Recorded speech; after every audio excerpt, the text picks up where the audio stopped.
brothers and sisters from the labor movement, my fellow Singaporeans. This year, we mark May Day amidst difficult circumstances. The COVID-19 pandemic is still raging around the world. In Singapore, it's nearly a month since we imposed our circuit breaker. We are now down to about 10 to 15 new community cases daily. We've made significant progress, but we have more to do. In the migrant worker dormitories, there are still many cases. Fortunately, most of them are mild, probably because the workers are young. Nevertheless, we are doing everything we can for their health and welfare. We have assigned medical teams from hospitals to provide support in the dorms. The S11 dorm in Punggol is our biggest COVID-19 cluster. It is supported by Sengkang General Hospital, our newest hospital. Some of the residents in S11 had in fact helped to build Sengkang Hospital. One worker who was hospitalized told his doctor that he had laid the tiles in the ward he was staying in. The Sengkang Hospital medical team were moved. They were happy to be able to give back directly to the workers. May Day is a day of celebration for all workers, including migrant workers. I too send my thanks and good wishes to all migrant workers in Singapore for what you have built and contributed here. I know the circuit breaker period has been hard for everyone. The restrictions have disrupted businesses and jobs and created considerable inconvenience. But you have been resilient and you have taken this in your stride. I'm especially grateful to our brothers and sisters working in essential services who have kept Singapore going. Our healthcare professionals, Home Team, SAF, and Ministry of Manpower officers, our public transport workers, security guards, cleaners, social service professionals, delivery riders, and taxi drivers, our teachers who have worked hard to implement home-based learning, and preschool teachers too. All of you have made sacrifices and exceeded the call of duty. Your families too have stood by your side, supporting you. To all of you, I want to say a big thank you.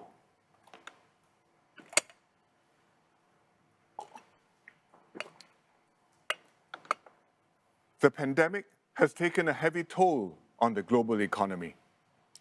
The IMF projects the steepest decline of global GDP since the Great Depression in the 1930s. As an open economy, Singapore has felt the full brunt of this downturn. Trade and investment, our lifeblood, have been disrupted. Without help, good companies, big and small, will go out of business and many workers will lose their jobs. Governments all over the world are spending large sums to prevent their economies from collapsing and to take care of their peoples. The Singapore government has done so too, through the Unity, Resilience, and Solidarity budgets, $60 billion altogether. But unlike other governments, we will not have to borrow to do so. We are drawing on our national reserves with the President's permission. Our reserves are a blessing, for which we must thank our forefathers' values, discipline, and foresight. This crisis is indeed a reminder for us to be prudent and frugal, to build up our reserves in peacetime, so that in truly difficult times, we'll have something extra to fall back on. We've used the reserves to save jobs, reduce costs for companies, and tide Singaporeans over this crisis. We enhanced the job support scheme in successive budgets. For now, the government is paying 3/4 of the first $4,600 of wages in all sectors. And this has enabled companies to retain their local employees. But businesses still have other costs to bear, and many workers will still see a pay cut, either because of lost overtime or direct wage reductions. This is unavoidable, but I encourage both employers and workers to take a longer-term view. Workers must accept wage sacrifices to keep businesses going, and employers must make every effort to retain their workers and help them through this difficult period. They should not drop workers at the first sign of trouble. This way, workers will remember and return their kindness, serve loyally, and help their businesses survive.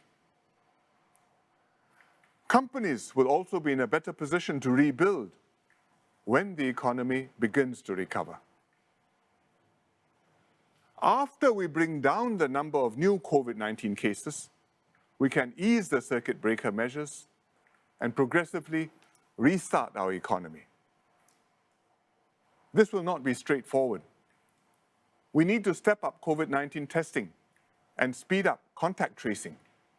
And we must proceed cautiously with safeguards so infections do not flare up again.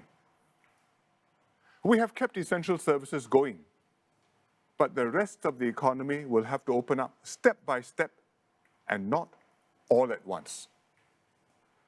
Some industries will open up earlier than others and recover sooner. For example, those critical to keeping our economy going domestically, and those that keep us connected to the world and to global supply chains. Other sectors will have to wait, especially those which attract crowds or involve close contact with other people, such as entertainment outlets and large-scale sporting events. We must keep all these industries intact, ready to resume business when conditions allow. And this demands close cooperation between the companies, the workers, and the government. Most likely, tourism and aviation will take much longer to recover than other sectors because international travel will remain restricted as long as COVID-19 is still a problem around the world. Air transport is fundamental to Singapore's role as a global and regional hub. It is a strategic sector. This is why the government is providing extra support for aviation. The Singapore Airlines Group has been severely hit. As our national carrier, SIA has supported our efforts to fight COVID-19. They help to fly in essential supplies. They have mounted evacuation flights to bring Singaporeans home. Their cabin crew are serving as care ambassadors in hospitals and safe distancing ambassadors in trains, markets, and malls.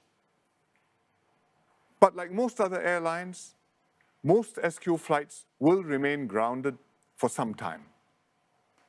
SIA management have taken pay cuts. The unions and the workers have accepted sacrifices too. All in SIA understand that the airline is facing its biggest crisis ever.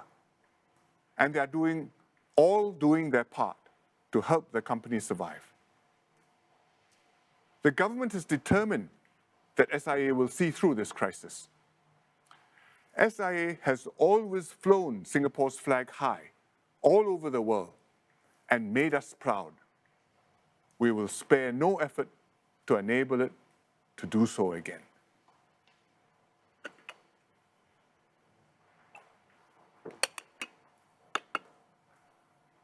In the longer term, COVID-19 will surely result in many changes to the global economy. The movement of goods and people will be less free. Countries will strive to rely less on imports for food and essential items, like medicines and face masks. This will have major implications for global trade and investments, and thus for Singapore. Significant structural changes to our economy are likely. Some industries will be disrupted permanently. Companies will have to change their business models to survive. Some jobs will simply disappear. and workers in these industries will have to reskill themselves to take up jobs in new sectors. But there will also be new opportunities and new jobs created. For instance, during the circuit breaker, people have adjusted. We've learned to telecommute and work with others virtually.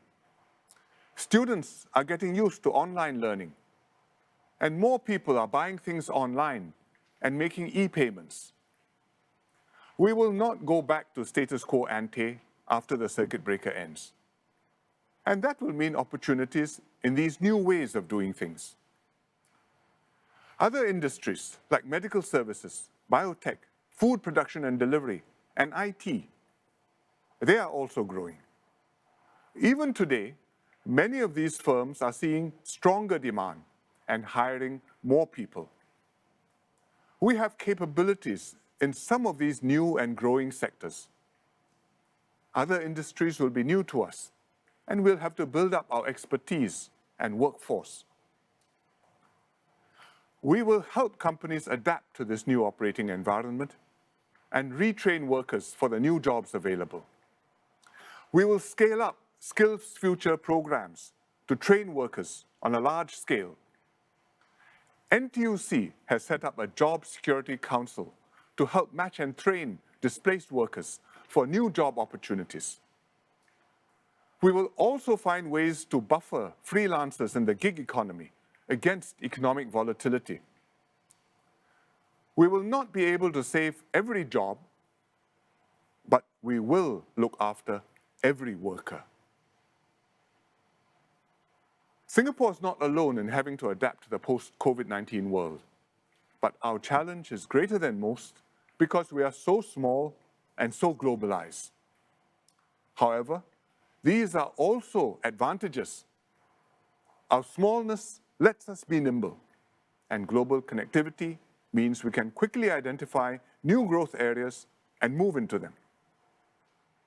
Most importantly, we have what it takes to succeed. We have experienced economic restructuring before, having done it more than once to get here. We have the resources to support businesses, invest in our workforce, and take care of our people. And we have our tripartite partnership forged over the decades. Employers, the labor movement in NTUC, and the government work closely together in good times and bad. We are bound by ties of loyalty and trust, the comradeship of past battles fought and won together. The tripartite partnership is one important example of how we work together as one nation, protect our vulnerable, and leave no one behind. This is why, when the virus started to spread in other countries, we brought overseas Singaporeans home. We did not leave them to fend for themselves. This is why we care for our migrant workers who have done much for us, as we care for Singaporeans. This is why we have taken unprecedented steps to draw upon our reserves in order to forestall retrenchments and support the low income. The road to recovery will be long and hard. We should be under no illusion that all will be well the moment the circuit breaker period ends or the number of infections comes down. But we are not a people who will shrink from struggle. It took us blood, sweat, and tears to get here. In the fight for independence, at moments of crisis, the pioneer generation showed their grit and mettle. They decided to give it their all to secure a future for themselves and their children. The Merdeka generation worked with them and took us from third world to first. Because they braved the odds and prevailed, we have today's Singapore. COVID-19 is this generation's challenge. The virus is a tough enemy, invisible, but formidable. It is now our turn to prove that we are worthy of our forebears and up to the challenge before us.